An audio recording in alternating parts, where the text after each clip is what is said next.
were a prisoner in what you consider right, crowded with the lost souls of tomorrow's light, waltz to the cryptic tune of the endless night. The earth's burden too dark to unscramble, maggots eating away the soul of uncertainty. Take your past and dance, young child. It will be all you have to gamble.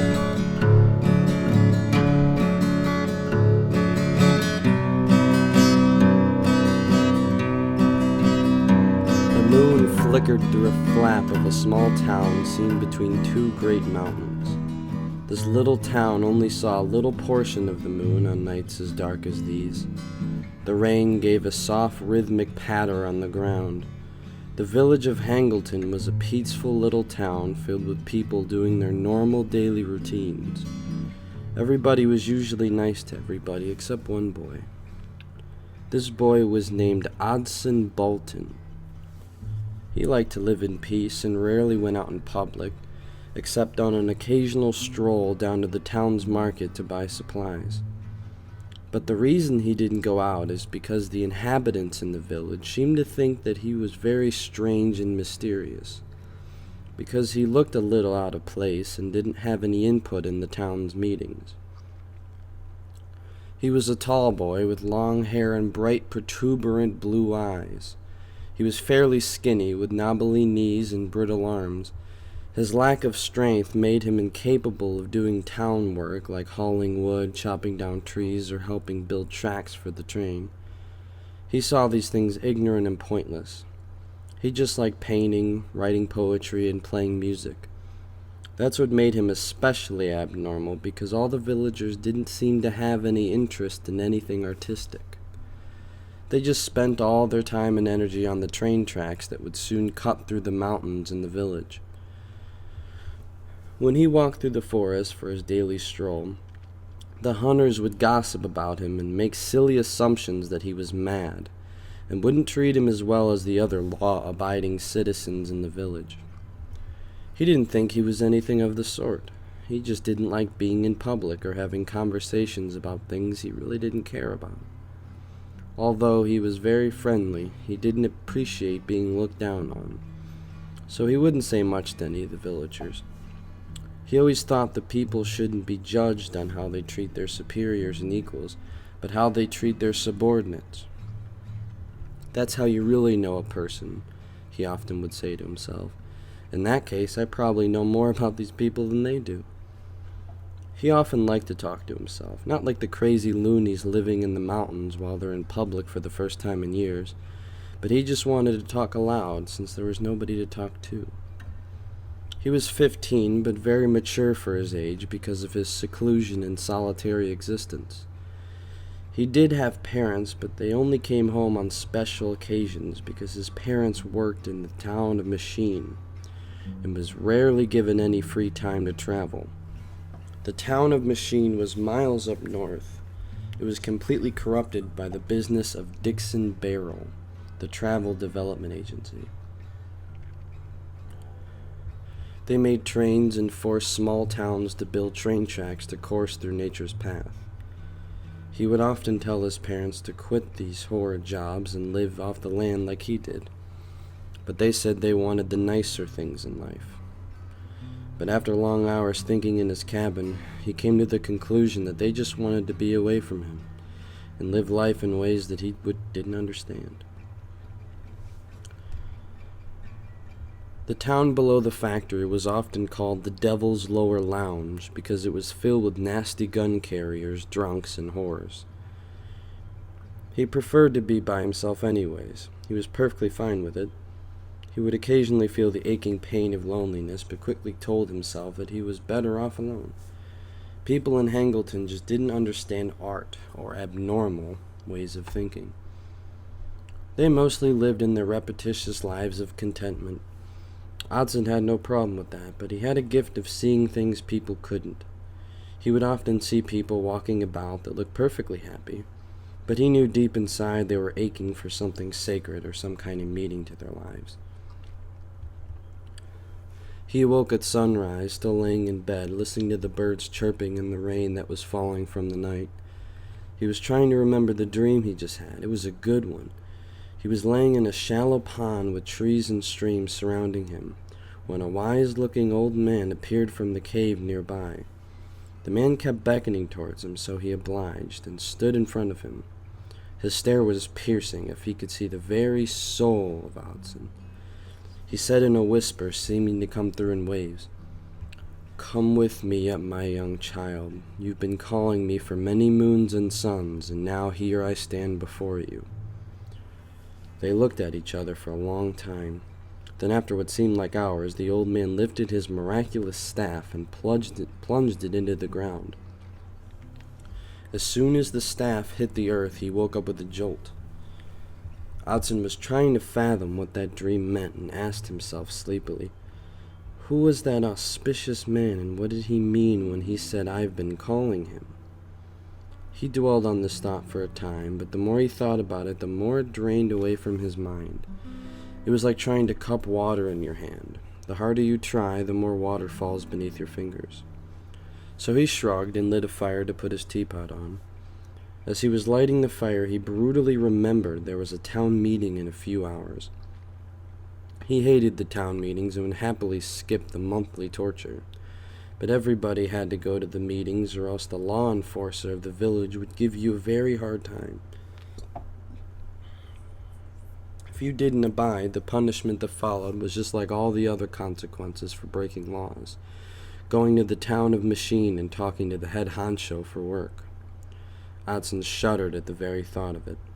So he would gladly attend those boring meetings, then go all the way up north and work for that scum in the dreadful factory. The meetings were stupid. All they talked about was the stupid train tracks they had to build and encouraging them to keep working on them. Sometimes folk from Machine would come to town to check up on them to make sure that they were making progress on the tracks. They were usually an unfriendly lot, so all the meetings prior to that incursion were about how to treat their person from Machine with the utmost respect, and to make the town look all neat and ordered. Odson wasn't exactly rude to the people inspecting the town, but he definitely didn't show as much respect as the other villagers. He thought the inspectors looked like idiot buzzards swooping over their prey. But he got dressed, drank his tea, and went outside to look at the sky. It was a murky mixture of orange and dark purple. He was admiring the scenery when he saw some of the villagers sleepily going out to check their mail. He hastily went inside, not trying to be caught in a dull conversation about the weather or anything of that nature. He sulked on his bed, savagely thinking about the stupid meeting he would shortly have to witness. The meetings weren't all that bad, it was just the people that attended them.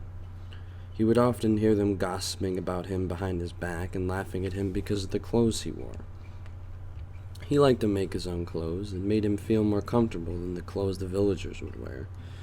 They all looked cryptically alike in their blue tunics and red pants, and the women usually wore dirty white gowns. Odson wore a multicolored poncho with a soft woolen shirt, gray pants, homemade moccasins, and a woolen hat to keep his hair out of his eyes. He liked his appearance because he was very comfortable in it. People often laughed at him, but he didn't care. It beat wearing a sweaty, tight tunic or dress all day long. To ease his mind, he took out his dream journal to write down the dream about the old man. As he was writing down every detail that came to mind, he all of a sudden remembered something the man said. "Today will be the day that your road of contentment will play host to the company of another intersecting pathway. How you handle it is your decision to make." Odson frantically jotted this down next to the solid description of the dream. "Why didn't I remember this until now?" he said. "And what does he mean by intersecting pathway? Maybe he meant the town meeting, who knows?" His mind dwelled on that until it was shattered by the town's bell that pierced his eardrums and thoughts. Every time the town meetings were soon to start, a villager would ring a huge stupid bell in the middle of the town to wake everybody up and remind them that there was a meeting to attend. He put his dream journal on the side table and went out in the bright sun to go to the town square. He passed shops and houses until he got to the middle of the town. The villagers were looking a bit too chipper this early in the morning, in his opinion. He rubbed sand from his eyes and took a seat near the back of the crowd. People behind him were talking about how mingy his clothes were and how he could possibly look so tired and bored when there was a town meeting about to start. Odson was far too used to this to care. His head sat jolt upright when a jittery-looking man stood up at the podium, banging his mallet for silence. The man gave a little cough and talked so loudly the people on the other side of the mountain could probably hear him. As we all know, the inspectors will be coming in a few days' time to see if we've been working hard and staying on top of things, which we clearly are, he said proudly. Keep up the good work, lads, and Odson's attention trailed away from the speech. He was thinking about what the old man said in his dream. Your road of contentment will play host to the company of a new intersecting pathway. He couldn't quite figure out what this meant.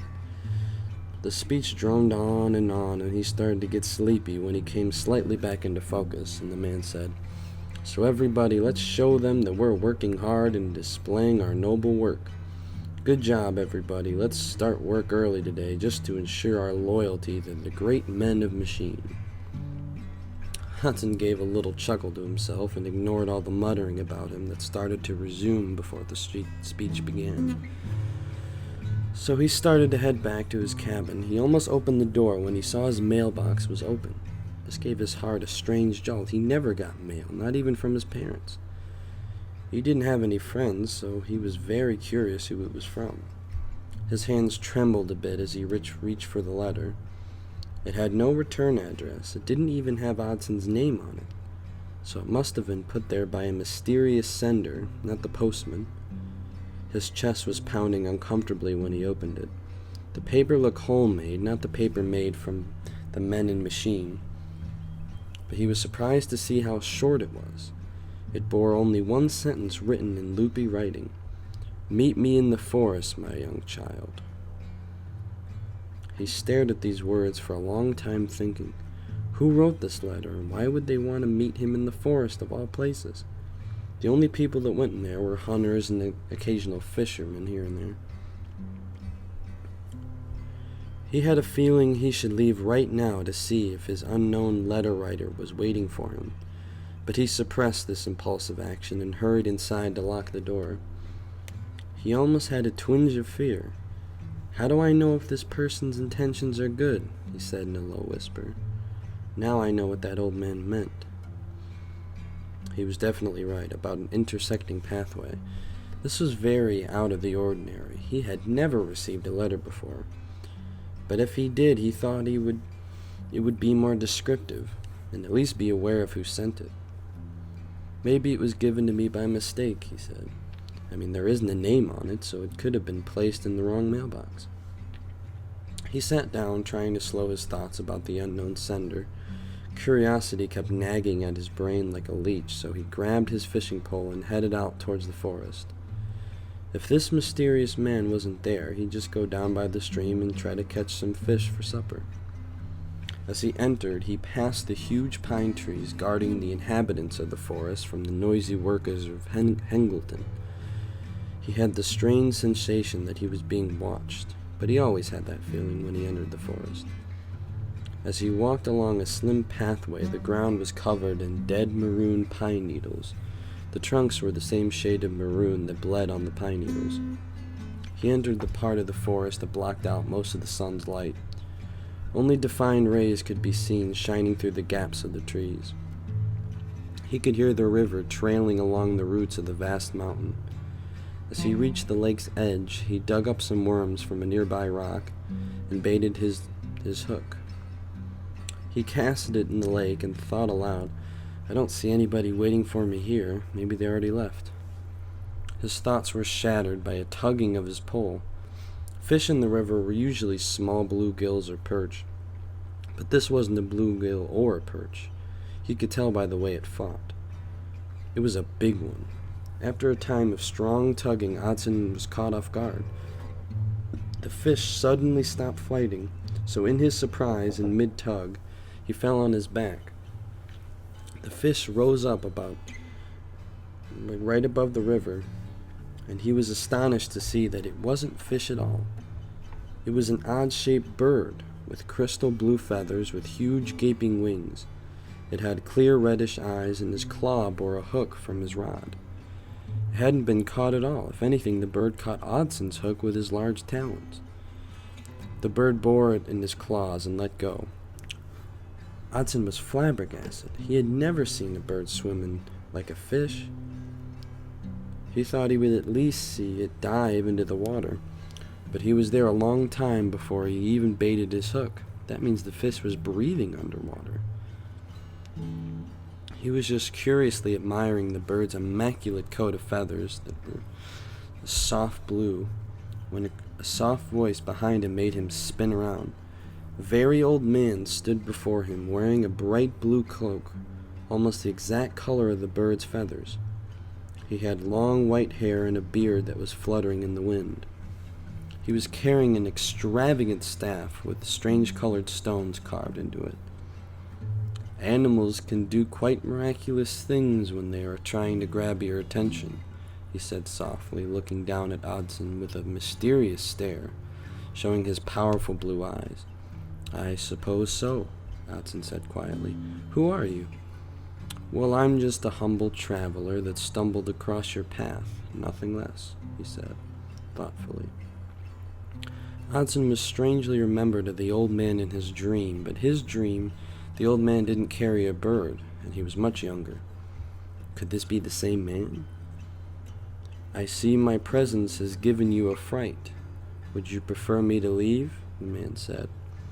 Oh no, you didn't give me a fright. You just reminded me of someone, Odson said. After he said this, he swore the man gave a little flicker of his eye, almost a wink. Well, we all look alike in one way or another, the man said. What name were you given at birth, my young child? Odson Bolton, he said. Very interesting name, the man said thoughtfully. And what is yours, sir? Odson said. Well, that is a question that is very difficult to answer, the man said, giving Odson a kind but piercing stare. My existence did not result from human silly desires, he said. The words the man spoke hit Odson in a strange place. This wasn't your ordinary man. His words didn't seem to make sense, but he spoke them with such gentle power. He was curious to hear more. So where do you come from, sir? Odson said shakily. I come from way up north, the man said in reverence. Do you live by the town of Machine? He said. Good heavens, no, said the old man, waving his hand. My place of foundation is much farther up north than there, he said, giving Odson a curious wink. Well, I come from the village of Hangleton, just up ahead, Odson said, pointing to the direction of his village. I see they're doing very noble work for the men in Machine. If they work any harder, instead of the tracks being binded upon the earth, it will be binded across their heads, the man said, giving a jolly little chuckle. Odson was glad to meet someone that shared his cynicism and skepticism of the foolish men in the village. He gave a little laugh and replied, I'm not very fond of the town either, but I don't have anywhere else to go. I always wanted to travel, but I never left the village before. That's most unfortunate, the man said gravely. Do you have family reigning over you? Yes, but my parents work in the town of Machine and are too busy to see me, Odson said. Well, I'm sorry to hear that, my dear boy. But on a more grave note, the reason I'm here is to... Odson had a sudden thought and cut the man off from finishing his sentence. Are you the man who left me that letter? He said curiously. Well, I was bringing the conversation around to that until I was abruptly interrupted, the man said, but he spoke in a humorous tone. Yes, I was the one that gave you my letter. For an instant I thought you wouldn't come, but I'm glad to see the curiosity gave you a fervent push in my direction. The man gave him a clever wink. The strange man liked to wink a lot, Odson noticed. The man wink every time he said something that made his brain do a little twirl. So why did you want me to meet you here, he said. Well, I just wanted to give some of my words to you, but if my invitation is not appreciated, then Odson butted in quickly. No, not at all, sir. I'm just curious, that's all. The man gave a reminiscent smile and said, Ah, to be young, and to drown in curiosity too immense to bear. He gave another chuckle. Odson thought it was perfectly necessary to be curious, judging by the fact that the man invited him here, and obviously had something important to say, but didn't fulfill his curiosity right away. It was almost as if the man was lulling him into a false sense of security. He spoke very calm and soft, and his smile gave Odson's heart a warm desire to know more about him. He was quite vague when he was answering his questions, but that made him think about his words a lot more than if he just shoved them in his brain boldly. He thought this man had some mystical qualities about him, just the way he stood and talked with so much power. After the long silence, the man said, "The reason I'm here is to take you to a good friend of mine," he said indignantly. "She has been talking about you for some time now and is quite anxious to meet you. Of course, if you will come with me." Odson thought for a moment. Meet him? He didn't know anybody well besides his parents, and he didn't even know them that well. So how could this mysterious person this man spoke of want to meet him? He wasn't the least bit popular and didn't know anyone outside of the village. "Does she live in Hangleton?" Odson asked shakily. "Not exactly. She lives right over the river on the other side of one of these mountains," the man said. "Well, I've never been over the mountains. How am I to meet her?" Odson said curiously. He also asked the man another question that was nagging at his mind. "And how does this woman know of me? I know very little people outside the village." "And why would she want to see me?" Odson finished, looking at the man to hear his answer. But it didn't come. The man just looked at him for a moment, drumming his finger rhythmically on his walking staff. Odson looked into the man's bright blue eyes and saw them change a little darker blue, and his expression looked as if he was sad about something. He finally said, "Well, to answer the first question, I will be guiding you to her house, and you will be the traveler at my side, if you wish. Your second question is too difficult to explain now, and I grow woesome to think, if I didn't explain it in the right words, you might take it the wrong way." He finished, giving Odson a grim look. "Well, sir, you can tell me, and I'll try to take it the right way," he said anxiously. "I am afraid that won't work, my child. You will soon see, in time."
After these words, Odson tore his eyes away from the man and stared at the bird that was now licking his feathers with an oddly black tongue.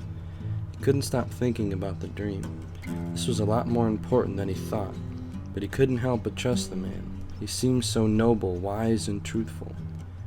But who was this lady, and why did she want to talk to him so badly? He snapped out of his thoughtful daze and noticed the man was staring at him. He didn't dare look back, but he could feel the man's powerful stare that was penetrating through his mind and thoughts.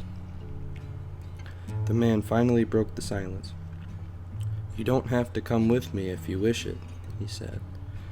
Odson thought about it for a time.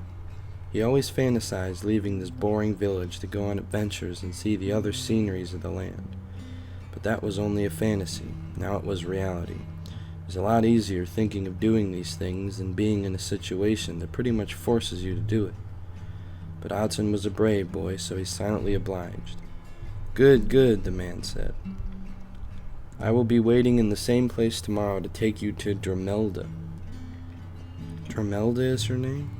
How far past the mountains must we go to see her? Odson said. Not far beyond the forest path. This answer will await you in the morning. It would be far more convenient if you came after sunrise, he said. Sure thing. The man bowed his head a little and beckoned to his bird. The brilliant blue bird flew from a nearby branch and perched on the man's shoulder. As the old man walked away, it was a spectacular sight, seeing the back of his hair flowing in the wind, his blue robe fluttering with the wind. The blue bird soon hovering above him as his miraculous staff bobbing up and down to his footsteps. He gazed at the man for a long while, his thoughts racing, but he blinked, and the man was gone.